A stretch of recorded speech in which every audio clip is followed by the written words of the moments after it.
आपराधिक घटनामा नियमावलीको होइन, यहाँ संविधान उल्लङ्घन गर्ने व्यवस्था मास्ने कुरासँग म प्रश्न उठाइरहेको छु। मान्य सदस्यहरू आसन ग्रहण गर्नुहोस् र प्रधानमन्त्रीलाई समय बोल्न दिएको छ। सबैले यस देशमा सबैले संविधान मान्नुपर्छ, व्यवस्था मान्नुपर्छ। हल्ला गरेको भरमा राजनीति र संसद सबैलाई अवरोध गर्ने काम गर्न मिल्दैन।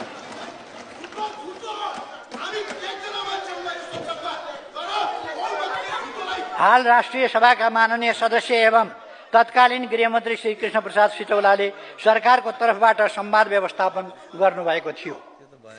आपराधिक घटनामा संलग्न कसैले पनि उन्मुक्ति पाउनुहुन्न।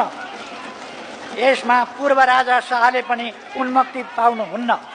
फेरि राजा बन्छु, व्यवस्था मास्छु भन्नेले यी सबै श्रृङ्खलाबद्ध घटनामा आफ्नो धारणा सार्वजनिक गर्नु पर्दैन।